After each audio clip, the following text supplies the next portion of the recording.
2023년 1월 30일 하나님께서 우리에게 허락하신 말씀은 구약성경 사무엘상 4장 12절로 22절의 말씀입니다. 당일에 어떤 베냐민 사람이 진영에서 달려나와 자기의 옷을 찢고 자기의 머리에 티끌을 덮어쓰고 실로에 이르니라. 그가 이를 때는 엘리가 길 옆 자기의 의자에 앉아 기다리며 그의 마음이 하나님의 괴로 말미암아 떨릴 즈음이라. 그 사람이 성읍에 들어오며 알림에 온 성읍이 부르짖는지라. 엘리가 그 부르짖는 소리를 듣고 이르되 이 떠드는 소리는 어찌 됨이냐. 그 사람이 빨리 가서 엘리에게 말하니 그때에 엘리의 나이가 98세라. 그의 눈이 어두워서 보지 못하더라. 그 사람이 엘리에게 말하되 나는 진중에서 나온 자라. 내가 오늘 진중에서 도망하여 왔나이다. 엘리가 이르되 내 아들아 일이 어떻게 되었느냐. 소식을 전하는 자가 대답하여 이르되 이스라엘이 블레셋 사람들 앞에서 도망하였고 백성 중에는 큰 살육이 있었고 당신의 두 아들 홈니와 비느하스도 죽임을 당하였고 하나님의 괴는 빼앗겼나이다. 하나님의 괴를 말할 때에 엘리가 자기 의자에서 뒤로 넘어져 문 곁에서 목이 부러져 죽었으니 나이가 많고 비대한 까닭이라. 그가 이스라엘의 사사가 된 지 40년이었더라. 그의 며느리인 비느하스의 아내가 임신하여 해산 때가 가까웠더니 하나님의 괴를 빼앗긴 것과 그의 시아버지와 남편이 죽은 소식을 듣고 갑자기 아파서 몸을 굽으려 해산하고 죽어갈 때에 곁에 서 있던 여인들이 그에게 이르되 두려워하지 말라. 내가 아들을 낳았다 하되 그가 대답하지도 아니하며 관념하지도 아니하고 이르기를 영광이 이스라엘에서 떠났다 하고 아이 이름을 이가봇이라 하였으니 하나님의 괴가 빼앗겼고 그의 시아버지와 남편이 죽었기 때문이라. 또 이르기를 하나님의 괴를 빼앗겼으므로 영광이 이스라엘에서 떠났다 하였더라. 오늘 우리에게 주신 말씀 구약성경 사무엘상 4장 12절로 22절의 말씀을 중심으로 엘리 가문의 몰락과 하나님 말씀의 성취라는 제목으로 주신 은혜의 말씀을 함께 나누겠습니다. 신앙생활을 하다 보면 하나님의 약속과 성취를 항상 기억하게 됩니다. 성경도 하나님의 약속과 성취가 핵심이죠. 하나님께서는 우리를 영원히 사랑하시고 버리지 않겠다고 약속하셨고 그 약속을 예수 그리스도를 통하여 성취해 주셨습니다. 하지만 약속과 성취를 사람의 관점으로만 바라보면 마치 내가 원하는 것을 기도할 때 응답해 주시는 것으로 단순하게 생각할 수 있습니다. 물론 그것도 하나님의 성취이지만 극히 단편적인 부분이죠. 때로는 하나님의 엄중한 심판이 성취되는 것을 보게 됩니다. 본문에 나타난 엘리의 가정이 그렇습니다. 사무엘상 2장 27절로 30절 말씀에 하나님의 사람이 엘리에게 와서 하나님의 심판의 말씀을 전합니다.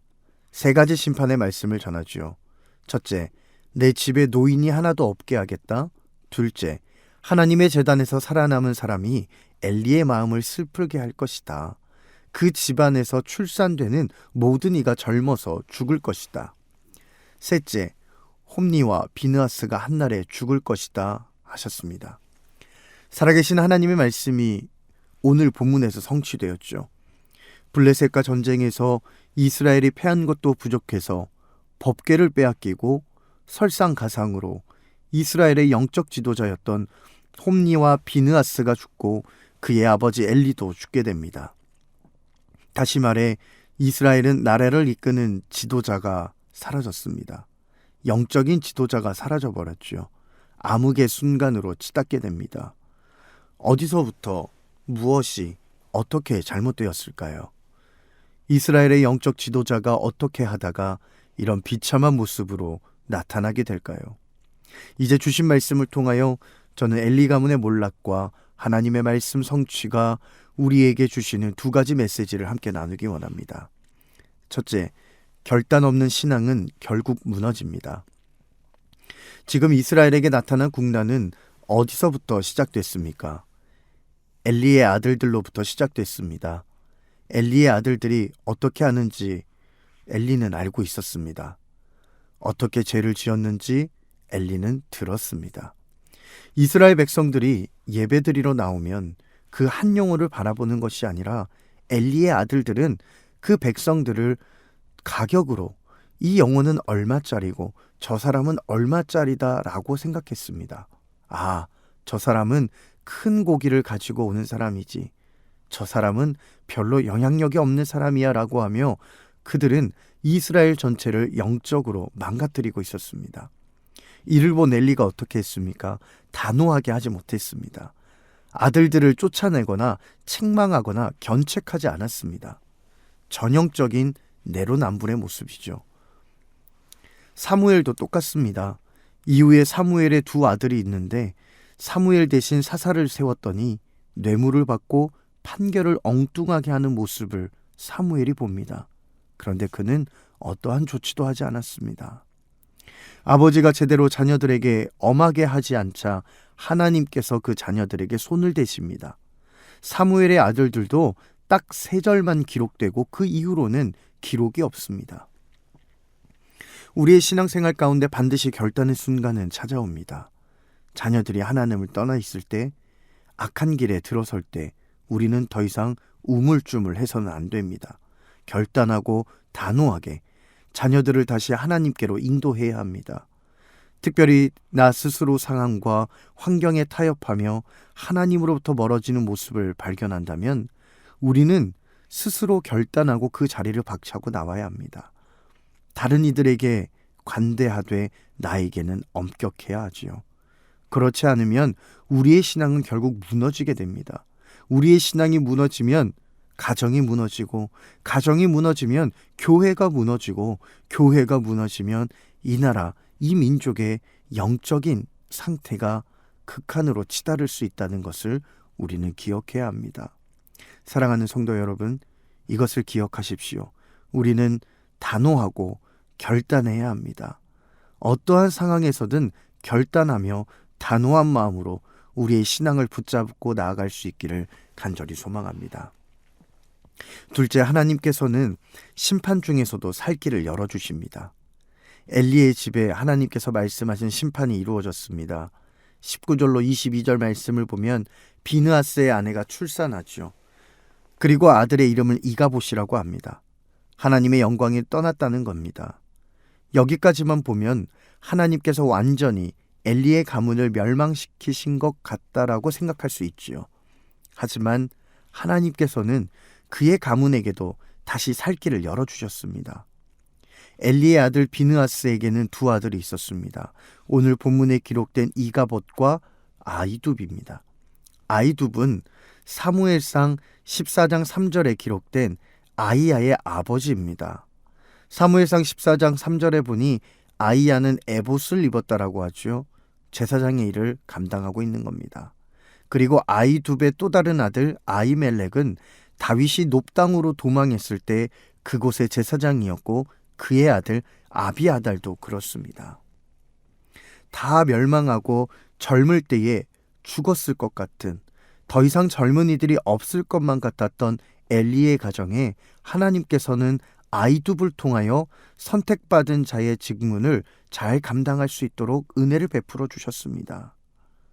구름이 걷히면 빛이 나타나듯이 심판의 기간이 끝나자 다시 살 길을 하나님께서 열어주신 겁니다. 고린도전서 10장 13절 말씀이 이렇게 기록합니다. 사람이 감당할 시험 밖에는 너희가 당한 것이 없나니 오직 하나님은 미쁘사 너희가 감당하지 못할 시험당함을 허락하지 아니하시고 시험당할 즈음에 또한 피할 길을 내사 너희로 능히 감당하게 하시느니라. 하나님께서는 피할 길을 주신다라고 분명히 기록합니다. 그분이 바로 우리 하나님, 사랑의 하나님, 자비와 긍휼의 하나님이십니다. 우리가 돌이키고 회개하고 다시 하나님께로 돌아온다면 하나님께서는 반드시 다시 살 길을 열어주십니다. 이 말씀을 기억하시고 심판 중에도 살 길을 열어주시는 하나님을 바라보며 혹시라도 주의 곁에서 멀어졌던 모습이 있다면 회개함으로 다시 돌아올 수 있는 은혜가 우리 가운데 있기를 간절히 소망합니다.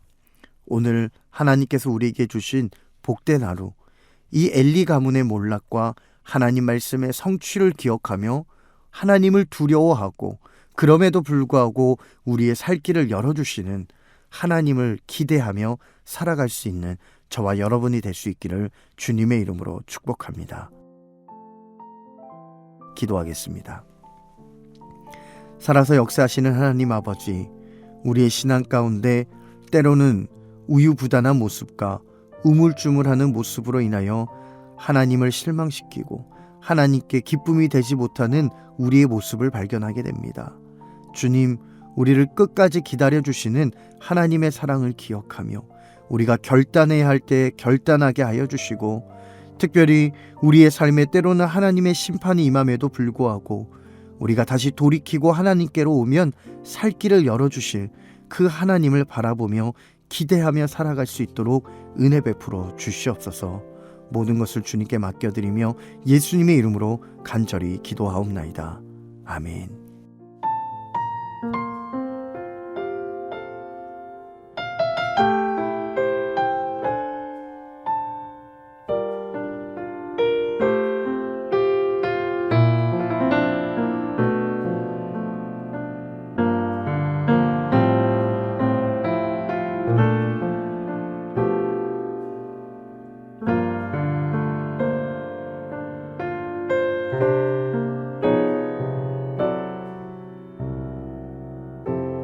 삶의 작은 일에도 그 마음을 알기 원하는 그 길, 그 좁은 길로 가기 원해.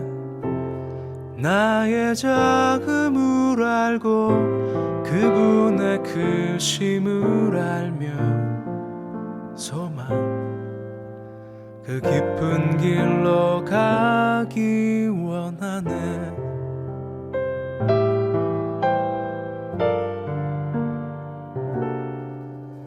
저 높이 솟은 산이 되기보다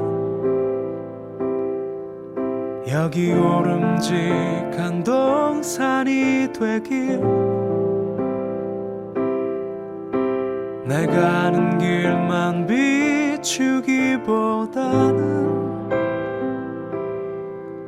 누군가의 길을 비춰준다면, 내가 노래하듯이 또 내가 얘기하듯이 살길, 난 그렇게 죽기 원하네. 삶의 한 절이라도 그분을 닮기 원하네. 사랑, 그 높은 길로 가기 원하네.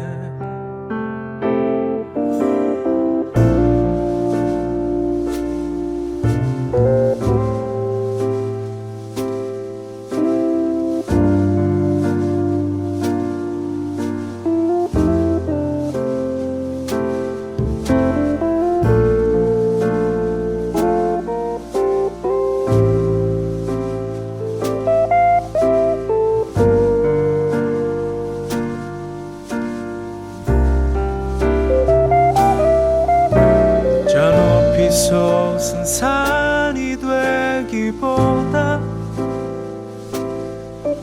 여기 오름직한 동산이 되길, 내가 아는 길만 비추기보다는